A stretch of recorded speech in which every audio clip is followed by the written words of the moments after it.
इस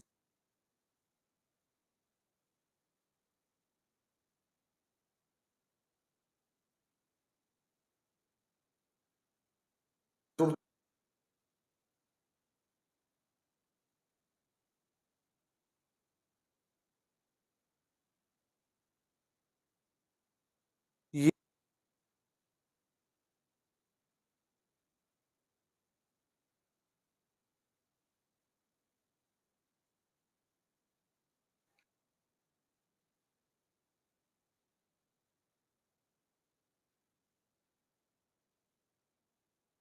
आपको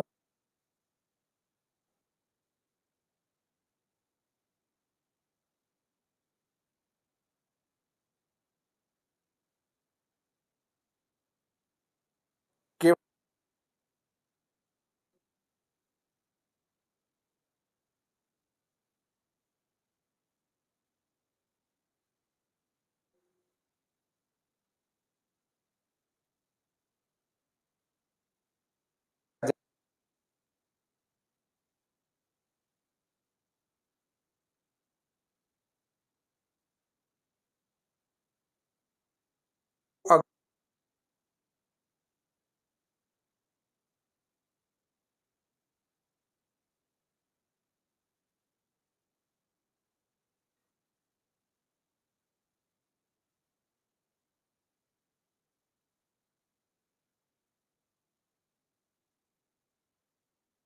चंद्र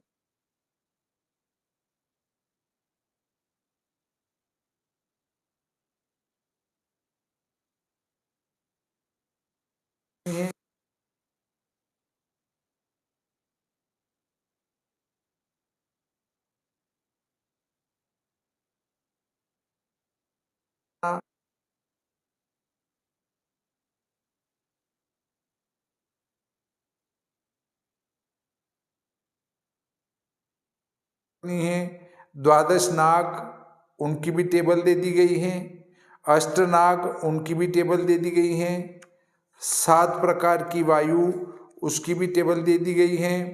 उसके बाद 250 वर्षों के सूर्य की परम क्रांति और लंकोदय निकले निकलाए दे दिए, आपको गणित करने की कतई आवश्यकता नहीं है।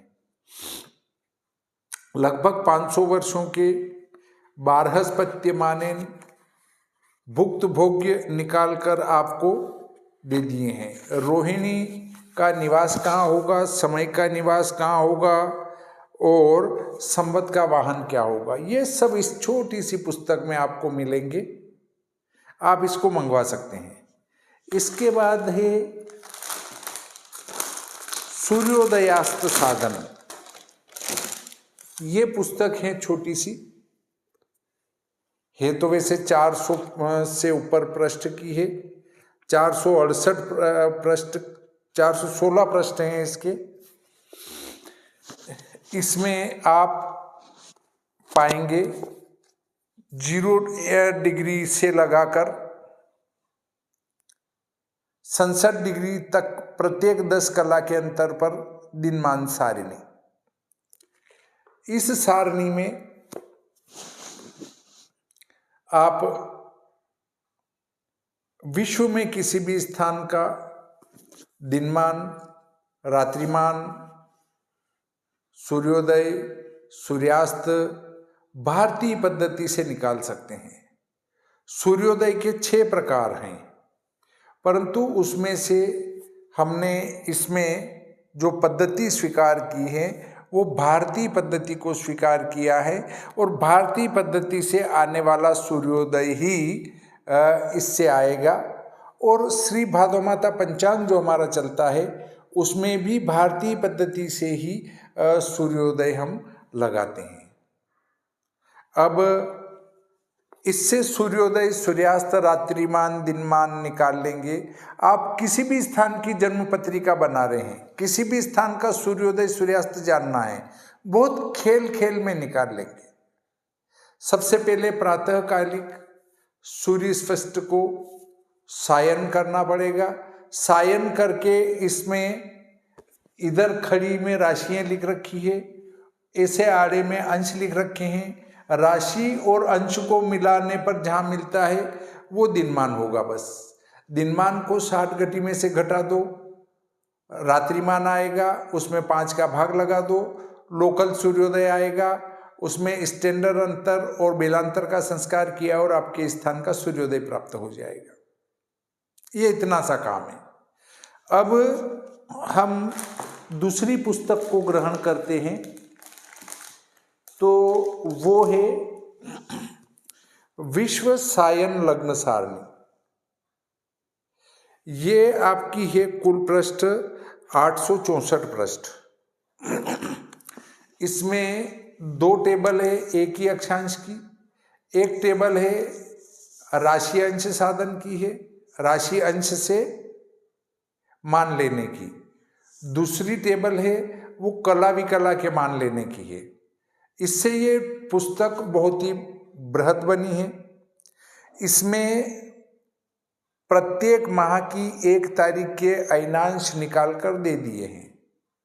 100 साल पहले के हैं और जहाँ तक आप और आपके बेटे और आपके पोते जिंदे रहेंगे वहाँ तक है। जहाँ तक ये पुस्तक आपके पास रहेगी वहाँ तक के अयनांश लगभग निकाल कर दे दिए हैं। अब बीच में के अयनांश निकालना हो तो उसकी एक सहायक टेबल दे दी गई है। उस टेबल से केवल मौखिक जोड़ से ही आपका अयनांश सिद्ध हो जाता है। वही अयनांश प्रातःकालिक सूर्य में जोड़ेंगे विश्व दिनमान सारणी में तो उसका उपयोग हो जाएगा। इसी अयनांश को हम जन्म समय के सूर्य स्पष्ट में जोड़ेंगे तो सायन हो जाएगा। चूंकि ये टेबल सायन है, इससे अयनांश बढ़ रहा है कि घट रहा है कि उसका इसके ऊपर कोई प्रभाव नहीं पड़ना है। अर्थात आपका एक विकला भी अयनांश बढ़ा तो इस टेबल से मान लेने में आ जाएगा। इससे जो लग्न साधन होगा वो शुद्ध साधन होगा, क्योंकि एक कला भी नहीं छूट रहा है न एक विकला छूट रहा है। विकला भी बढ़ता है अयनांश तो इसमें मान आएगा आपका। तो विकला तक जब सूर्य का मान लेंगे तो आपका लग्न शुद्ध होना ही है। अब लग्न साधन होने के बाद इसमें एक दशम लग्न साधन सारणी दे दी गई है। उसी लग्न सारणी से जो मान आता है उसको दशम में ढूंढेंगे तो दशम लग्न आ जाएगा।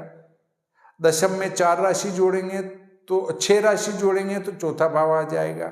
चौथे में से लग्न घटा देंगे और 6 का भाग लगा देंगे तो प्रथम षष्ठांश आ जाएगा। इसको 1 से लगाकर चौथे भाव तक जोड़ना है तो संधि सहित 1 से लगाकर 4 भाव स्पष्ट हो जाएंगे।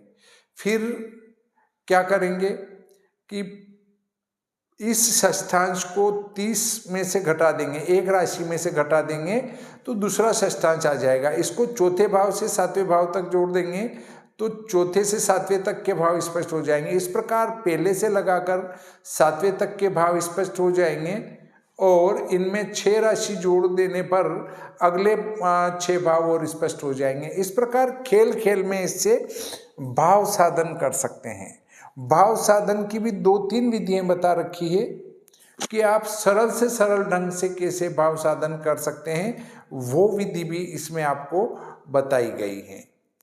तो आगे मैं कोशिश करूँगा कि इन पुस्तकों को एक बार और पढ़ाकर वीडियो बना दूं ताकि आप इनका उपयोग बड़ी आसानी से कर सकें। और जिनके पास ये पुस्तकें हैं वो तो मेरे पुराने वीडियो देखकर भी इन पुस्तकों का उपयोग कर सकते हैं।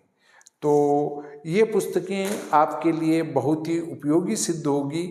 और यदि आप कंप्यूटर से भी काम करते हैं तो कोई दिक्कत नहीं है, परंतु अपने पुस्तकालय में इन पुस्तकों को अवश्य रखना चाहिए, क्योंकि पता नहीं कभी ये बाद में प्राप्त नहीं हुई, स्टॉक में समाप्त हो गई तो ऐसी पुस्तक वापस शायद मैं छपाने वाला नहीं हूँ। तो आपके स्टॉक में रही और कभी आपके आगे आने वाली पीढ़ी अगर विस्तृत अध्ययन करना चाहे, हाथ से पत्रिका बनाने का अध्ययन करना चाहे, तो इन पुस्तकों का उपयोग वहाँ बहुत ही अच्छा रहेगा। इस प्रकार आज का प्रकरण यहीं समाप्त करते हैं। श्री सरस्वती नमः। श्री कृष्णाय नमः।